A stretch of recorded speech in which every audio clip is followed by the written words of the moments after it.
monyet dari ujung sana sampai ke ujung sana di gunung itu menjerit dia. Kalau kami di sini di pinggir laut ini sudah terbiasa, nggak jadi masalah lagi. Seperti kita bilang tadi, begitu gempa, paling ada masyarakat sini keluar rumah menghindari, karena rumah ini kan rumah bantuan, kadang-kadang nggak kuat.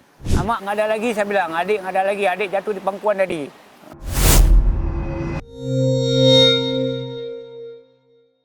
Assalamualaikum warahmatullahi wabarakatuh, Pak Baharudin. Waalaikumsalam warahmatullahi wabarakatuh. Terima kasih waktunya untuk Pro3 RRI. Ya.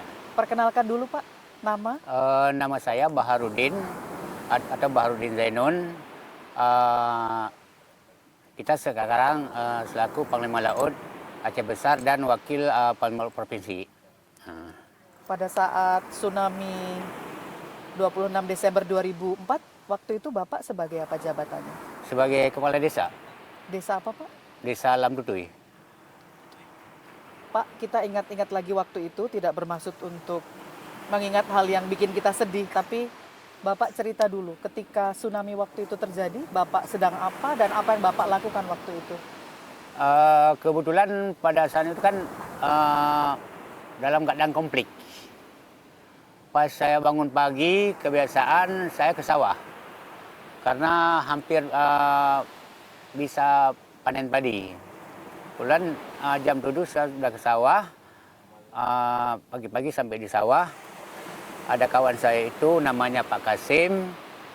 Sambil duduk-duduk kami di pematang, ada kedengaran suara dentuman. Ditanya sama Pak Kasim, Pak Kecil, suara apa itu? Nggak tahu. Suara mungkin ada bahaya, saya bilang. Begitu saya bilang ada bahaya, kebetulan monyet dari ujung sana sampai ke ujung sana di gunung itu menjerit dia. Ditanya Pak Kasim, Pak Kecil, itu monyet kok menjerit? Ada tanda bahaya Pak Kasim. Mana mungkin, katanya. Iya betul, itu tanda bahaya. Kalau monyet melihat anjing, cuma satu yang menjerit. Tapi ini sepanjang gunung itu dari ujung ke ujung dan menjerit. Pas saya bilang begitu, langsung goyang dia, kan?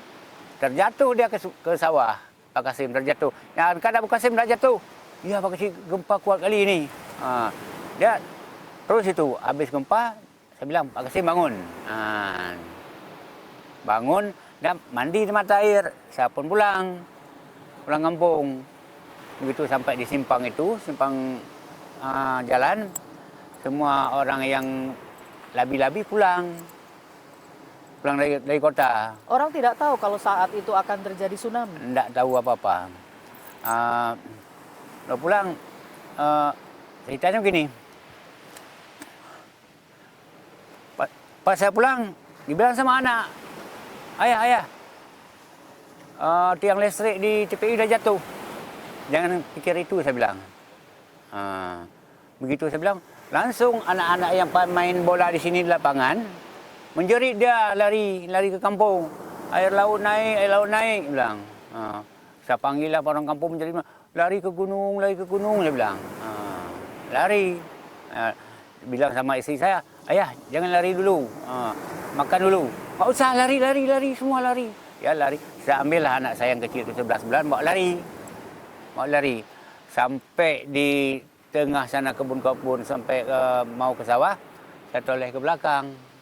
Ya Allah, saya bilang.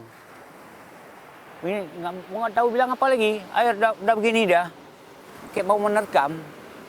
Air suaranya, ya Allah, suaranya. Sambil jalan lari, Pak Kecil tolong saya, bilang sama anak-anak. Lari tuh, nggak bisa tolong lagi, lari. Sampai sana di sawah, saya langsung digulung. Waktu itu berapa jumlah warganya Bapak di sini, di desa ini? Kalau Lamdutui itu ada 1.500 sekian. Setelah tsunami? Tinggal 94. Yang lainnya tidak selamat, Pak? Yang lain nggak ada. Rumah-rumah gimana, Pak? Rumah rata dengan pondasi aja rata dengan tanah, dibawa ke sana, ke gunung. Yang selamat itu adalah mereka yang terdampar di pinggir gunung. Kadang-kadang pas pada hari itu di luar dia, tapi tidak seberapa, cuman berapa orang aja. Yang lain selamat dari amukan tsunami. Oke. Waktu itu Pak Bahar, warga desa sini tidak tahu apa itu gempa, apa itu tsunami. Nggak tahu apa, biasa aja. Gempanya kencang kali, gempanya kencang kali bilang. Karena begitu gempa, langsung datang air. Habis semua disapu. Nggak ada yang tersisa. Setelah gempa, kemudian setelah tsunami, ketika semuanya habis, apa yang waktu itu dilakukan, Pak? Kemudian pada malam itu, harinya jam-jam kira-kira jam 12 lebih kurang, kan air sudah surut. Saya bilang sama teman-teman, ayo kita cari teman-teman kita. Mungkin ada yang selamat. Karena kami berada di atas gunung, di atas bukit sana. Kalau lihat ke sini kampung ini rata kayak gini. Rata. Rata. Kemudian pada saat itu, pas saya mendarat di pinggir gunung itu, saya nggak tahu apa, dalam keadaan pingsan. Dijepit sama kayu, material kayu. Kemudian ada kawan, si Sawi. Dia bilang, Pak Kecik tolong, Pak Kecik tolong. Terkejut kita. Nggak bisa tolong, Awi, terjepit sama kayu, saya bilang. Datanglah ombak satu lagi. Dia digoyang begini, terlepaslah kayu. Baru saya mendarat. Begitu mendarat, ada namanya si Nonong, pas di pinggir gunung, tergeletak situ. Okay. Dibilang, Manin tolong bilang. Saya angkatlah dia. Saya angkat ke atas, biar sini aja nggak apa, saat sini. Saya naik ke bukit. Begitu naik ke bukit, dibilang si Fahmi, Mandin, si Dian, ada si Dian, anak saya. Akhirnya kemudian Bapak tahu bahwa ternyata hanya sekitar 94 orang yang tersisa. Ya. Baik. Setelah itu Pak, sekarang sudah 21 tahun sejak peristiwa itu terjadi. Apa yang dilakukan? Membangun rumah kembali, kemudian sekarang penduduknya sudah bertambah Pak? Alhamdulillah penduduk sudah bertambah karena desa yang pertama sekali pulang ke kampung, desa kami, ada yang lain. Karena pada saat itu malam kami ada karapat. Kami tinggal di dalam menurut. Malam kedua juga ada karapat. Saya panggil semua, bagaimana kita pulang, rencana pulang kampung. Ada yang bilang, Pak Kecik kami takut, pulang kampung nggak berani. Ya. Saya bilang, modalnya tidak ada orang hidup yang membunuh orang mati. Yang ada, tidak ada orang mati yang membunuh orang hidup. Yang ada orang hidup menguburkan orang mati. Besok bermodalkan itu kita pulang. Habis salat subuh langsung pulang jalan kaki. Dari Lampur kemari jalan kaki kami. Rumah Bapak waktu itu rata dengan tanah juga? Tidak tahu di mana alamatnya lagi. Udah nggak tahu lagi tanahnya posisinya di mana? Tahu tanahnya tahu, tapi udah rata semua. Pak, sejak peristiwa itu, kemudian bagaimana Anda dan warga di sini mengenali bencana? Kalau misalnya ada gempa, ada tsunami, apakah sekarang kemudian sudah tahu apa yang harus dilakukan? Kalau kami di sini di pinggir laut ini sudah terbiasa. Nggak jadi masalah lagi. Seperti kita bilang tadi, begitu gempa, paling ada masyarakat sini keluar rumah. Keluar rumah menghindari, karena rumah ini kan rumah bantuan, kadang-kadang tidak kuat. Apalagi rumah BR kan, tidak berapa kuat. Kalau rumah apling ya, alhamdulillah tahan. Bahaya tsunami, gimana cara menghadapinya? Sudah tahu? Kalau misalnya tsunami, paling-paling kami datang dari sana ke pinggir ke laut, lihat air. Surut apa enggak? Kalau enggak surut biasa aja. Nggak naik ke atas gunung? Enggak. Oke. Bapak rumahnya berapa ratus meter dari pinggir pantai? Kalau dari sini lebih kurang 500 lah paling ada. Berarti itu masuk di kawasan rawan bencana Rawan sebenarnya? bencana. Pernah diminta pindah oleh pemerintah? Dulu ada orang Bapenas datang, ada rapat pertemuan di Menara 1H. Katanya orang-orang Bapak, ini instruksi pemerintah harus pulang, harus pindah 6 km dari pinggir pantai. 6 km Pak ke Banda Aceh. Banda Aceh hancur. Pindah ke Lempu Laut. Pindah ke mana 6 kilo? Jadi saya bilang, kalau disuruh pindah kami boleh juga, jadi masalah. Tapi pindahkan aja orang Jakarta Utara. Sebelum mereka mati. Karena di sana kan orang pembesar semua, saya bilang. Jakarta Utara itu banyak orang-orang besar, saya bilang. Pindahkan mereka dulu, di belakangnya kami pindah. Itu gunung dekat, kami naik gunung. Jadi Bapak nggak mau pindah, Makanya Bapak sekarang tetap tinggal di tempat yang sama. Iya. Oke. Terus bagaimana Bapak menjelaskan kepada anak cucu generasi sekarang tentang bahaya tsunami, bahaya gempa? Kita memang selalu mengatakan kepada anak-anak kita harus waspada kalau ada gempa besar. Yang pertama sekali kita keluar dari rumah. Itu modal pertama. Karena rumah kita kadang-kadang tidak kuat. Jadi kita harus keluar rumah, berdiri depan rumah, kemudian sebahagian orang tua ke laut lihat air. Sering ada pelatihan informasi dari pemerintah nggak Pak? Dari Badan Penanggulangan Bencana Aceh misalnya? Alhamdulillah kalau desa kami nggak ada. Nggak ada? Nggak ada. Terus Bapak dan kawan-kawan belajar dari mana tentang bencana ini? Dari alam. Gimana caranya? Cuman kita beri pelajaran kepada mereka, anak-anak ataupun yang anak-anak muda ini, bilang kepada mereka kalau kita tsunami, seperti tsunami tahun yang lalu, kita habis semua. Jadi kita harus waspada sekarang. Kalau ada gempa, kita harus hati-hati. Keluar dari rumah, berdiri depan rumah. Kalau misalnya ada yang mau ke laut lihat air surut, kalau surut air kita ke gunung. Bapak ketika misalnya tiba-tiba ada gempa dan ada tsunami nggak takut lagi? Nggak takut lagi, biasa aja. Kalau malam-malam kayak kemarin gempa kan, di rumah aja kami. Malam-malam biasa. Karena dulu kan tahun berapa dulu ya? Tahun 80-an dulu kan kuat juga gempa. 80-an kuat juga gempa. Waktu itu saya masih di bangku kuliah. Keluar dari ruangan kuliah, gempanya kuat kali. Tapi enggak tsunami. Bapak kan Panglima Laut Aceh Besar. Ya. Bagaimana Anda juga menjelaskan kepada komunitas para nelayan tentang bahaya yang sebenarnya dihadapi di tempat yang rawan bencana ini, Pak? Kita semua Panglima Laut memberitahukan masing-masing Panglima Laut. Ada rapat, redakan Panglima Laut, berikan pelajaran kepada nelayan kita. Kalau ada misalnya gempa, mereka harus hati-hati dan keluar rumah. Itu aja. Karena orang kami ini kan sudah kebal dengan gempa itu dan tsunami. Sudah kebal dengan tsunami. Tidak takut. Karena Bapak belajar dari pengalaman alam. yang sudah ada.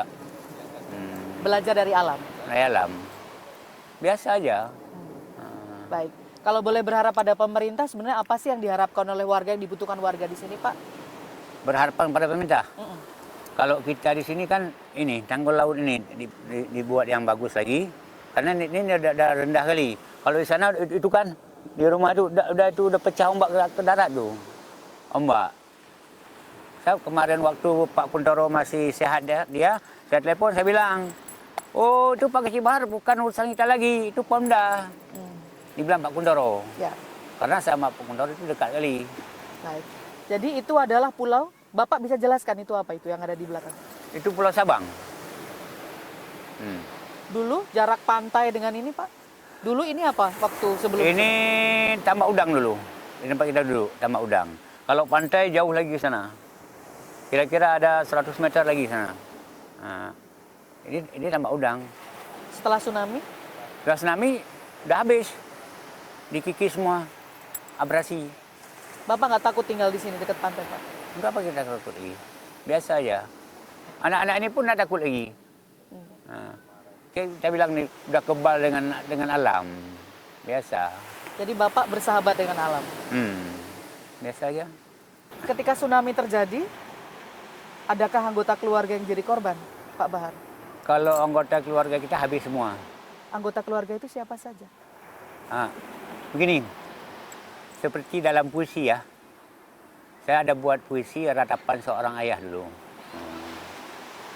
Ratapan seorang ayah. Biarlah hidup ini kujalani penuh penderitaan. Anak, ayah, istri, ibu, dan semua saudara kandungku telah tiada. Kini aku tinggal sendiri. Pada siapa tempatku mengadu? Hari demi hari kujalani bermandikan air mata. Saat-saat aku mengenang indahnya bersama anak tercinta. Tapi aku ingin bertanya, tapi mereka telah tiada di bawah ombak tsunami entah kemana. Selamat jalan anakku. Jadi Bapak sendiri dari anak berapa waktu itu, Pak? Anak kita dulu ada 5. Yang dapat sempat Segar Selami bertemu dengan kita, Dian Bahari. Dia perempuan. Begitu jumpa sama dia tanya, ayah mamak mana? Mak nggak ada lagi, saya bilang. Adik nggak ada lagi, adik jatuh di pangkuan tadi. Adik jatuh di pangkuan tadi.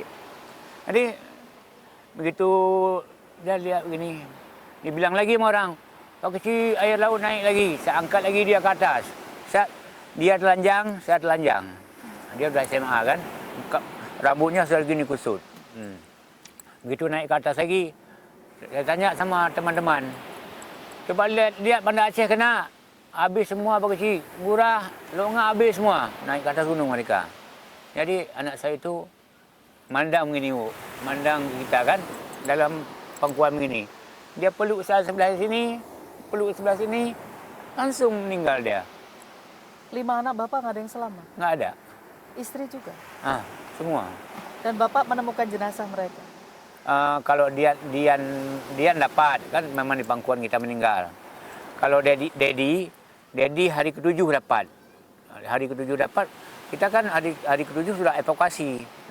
Kebetulan ini dari sini ke semari ke sawah kan ada jembatan. Ada jembatan. Ada mayat di sini, dihimpit batang kelapa. Saya bilang, aduh kasihan mayat itu, terhimpit batang kelapa. Mau diangkat orang nggak ada, belum ramai orang pulang. Pas hari gotong royong rame-rame evakuasi, saya lagi nak ngubur mayat juga. Dibilang sama dia Udin, Pak kecil, ada Dedi bilang. Mana? Di sini bilang. Mana? Itu. Ternyata dia, itu jenazah anak Bapak. Dia udah angkat dia diperiksa di kantong, ada KTP.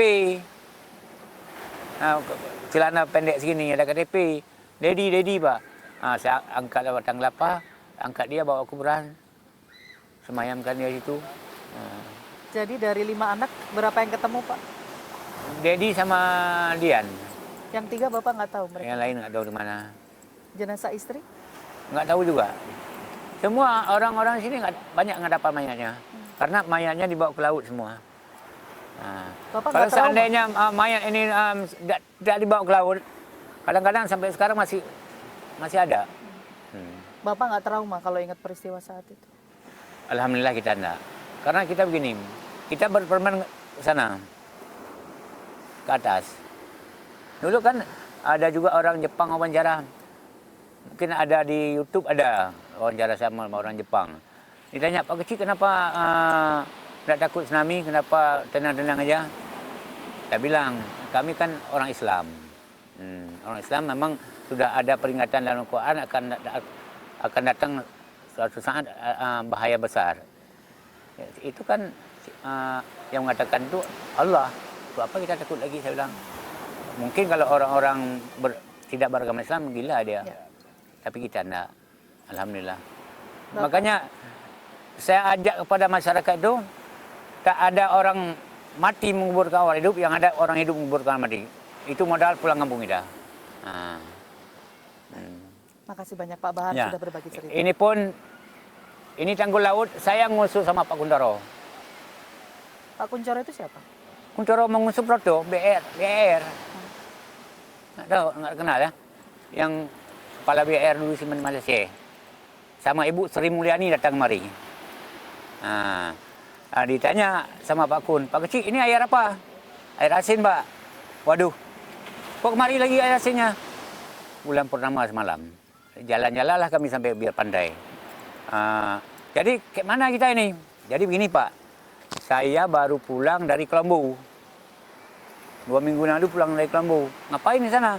Studi banding masalah Kolombo, masalah tsunami. Waduh, bawa apa kamu di sana? Ada Pak. Kalau di Kolombo itu, di pinggir lautnya ada breakwater saya bilang. Tinggi batu 2 lapisan. Makanya kalau di Kolombo itu kadang-kadang desa ini kena, desa itu tidak. Ada semua di pinggir pantai saya bilang. Waduh kalau begitu, itu modal yang bagus kamu bawa di sana hasilnya. Sama siapa kamu pergi? Apling. Mungkin orang Jakarta tahu Apling kan? Pada Hafid. Sama Apling. Waduh bagus. Kalau begitu Bapak nanti akan bangun. Janji Pak, janji. Saya bukalah cincin saya tuh.